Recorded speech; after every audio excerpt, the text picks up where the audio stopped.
Thank you. His Excellency, Mr. Hamid Attaf, Minister of Foreign Affairs, National Community Abroad and African Affairs of Algeria, His Excellency, Mr. Bankole Adeoye, the AU Commissioner for Political Affairs, Peace and Security, Mr. Said Djinnit, our Senior Advisor, Africa Center for the Constructive Resolution of Conflicts. Excellencies, Africa has tragically remained the epicenter of global terrorism. In all its forms and manifestations, terrorism is the most significant threat to peace, security, and sustainable development across the continent today.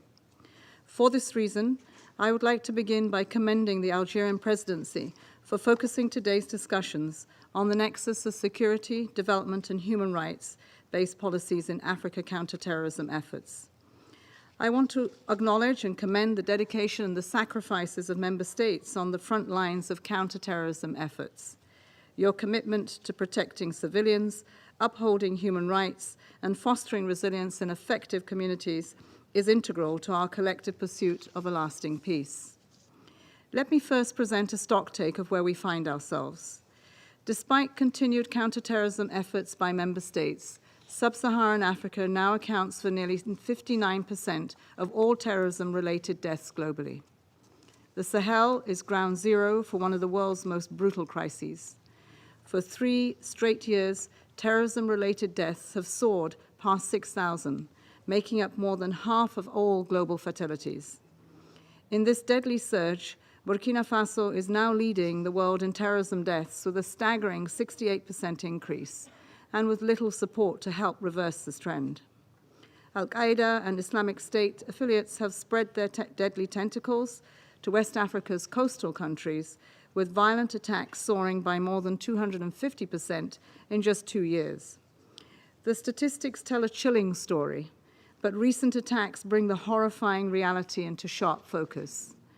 On the 8th of January this year, Benin endured its deadliest attack since 2021, near its borders with Burkina Faso and Niger.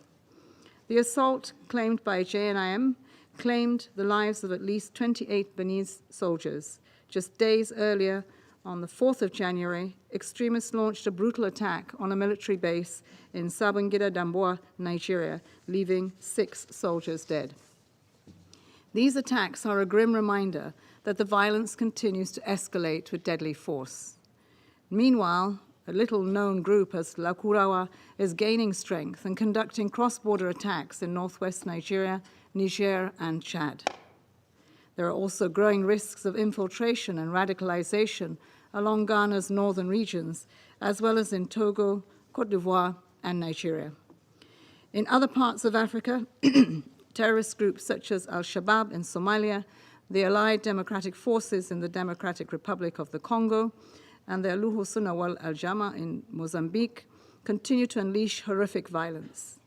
They're not only terrorizing communities, but also inflicting unspeakable acts of sexual and gender-based violence, assaulting children, and forcibly recruiting them into their ranks.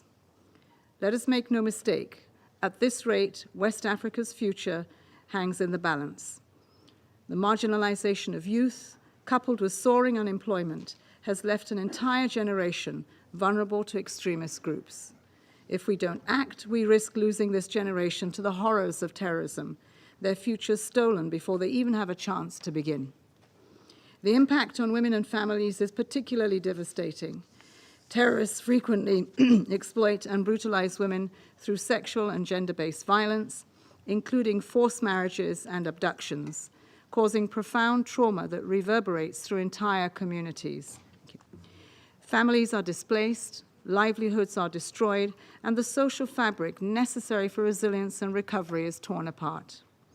Most terrifyingly, the tactics of these groups are evolving at a rapid and alarming pace. Terrorist networks are now pooling resources, finances, fighters, and expertise, while sharpening their capabilities with new technologies, including unmanned aerial systems. Excellencies, this bleak picture I've just painted is a reminder of the complexity of this threat. As terrorism evolves, so must we.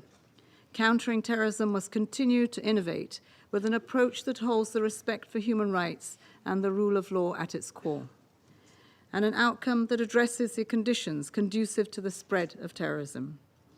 African member states, with the full backing of the international community, must forge cohesive and conducted responses grounded in humanitarian development peace nexus and aligned with the guiding principles of the global counterterrorism strategy. The Pact for the Future, agreed last September by member states, gives a renewed momentum to global efforts against terrorism. The Pact, along with the Global Digital Compact and the Declaration on Future Generations, commit to building a world free of terrorism, online and offline. It reaffirms the commitment of member states to building the capacity of states to prevent and combat terrorism and strengthen the role of the United Nations system. Now's the time to meet these unmet commitments and to implement the promises made in the Pact with determined action. 3 areas should be prioritized. First, we need to continue to address the drivers of terrorism. Terrorism thrives on fragility and feeds off poverty, inequality, disillusionment. When financing development regresses, when fragile institutions are matched with weak governance, and when women and youth are excluded from decision-making, when public services are scarce or unequal, these conditions create fertile ground for radicalization and recruitment. When it comes to organized crime specifically, terrorist networks have a ready source of youth, financing, weaponry, and logistical support. Building inclusive, resilient, and sustainable societies must be our goal, and we have a roadmap to get there, the 2030 Agenda, and in Africa, the 2063 Agenda. We need to implement them. Second, we need human rights-based approaches to counterterrorism grounded in accountable and inclusive institutions. Too often, counterterrorism measures result in avoidable human rights violations. This will put countries on a fragile path, risking further instability and insecurity, and erode confidence in state institutions. Investing in robust local security institutions is critical to sustain peace and stability.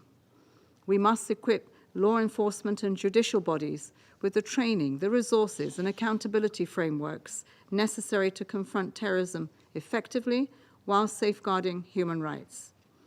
Counterterrorism responses need to be fully inclusive, involving civil society, including women, young people, minorities, and marginalized groups. Third, regional cooperation is the linchpin of any effective counterterrorism strategy. Fragmenting our efforts only plays into the hands of the perpetrators. Fragmenting our counterterrorism efforts only serves the perpetrators, as terrorists thrive by exploiting and sowing divisions. Our responses must be united, coherent, and urgent, focused on fostering dialogue, trust, and coordinated action. The African Union and its Counterterrorism Center have a leading role to play, but we must go further. Regional initiatives across Africa have a critical role to play.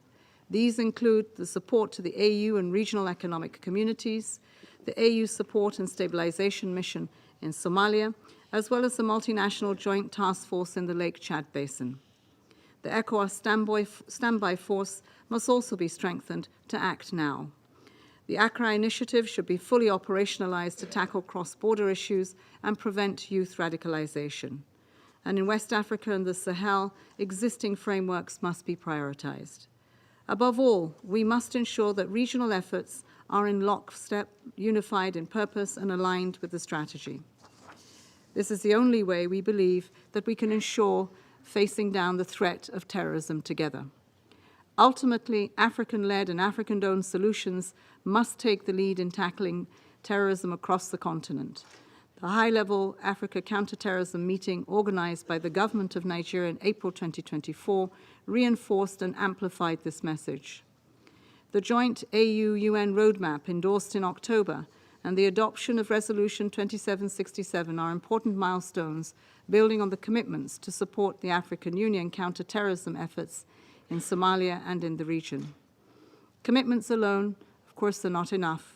Adequate resources must be in place, and so I'm pleased that the Security Council resolution of 2719 responds to the long-standing call from African member states for adequate, predictable, and sustainable funding for AU-led peace support operations. Excellencies, we must remain vigilant to the constantly changing nature of terrorism and continuously rethink our approaches, both on how we work and how we work together. Our efforts must be coordinated, they must be intentional and context-specific, and above all, centered on prevention. The Security Council has a critical role in supporting the African Union counter-terrorism initiatives, grounded in African leadership and solutions. Together, let us commit to eradicating terrorism, both in Africa and across the globe. Our shared responsibility is clear: to secure a future free from the scourge of terrorism, a future where peace, prosperity, and most importantly, human dignity are within reach for all. Thank you. I thank the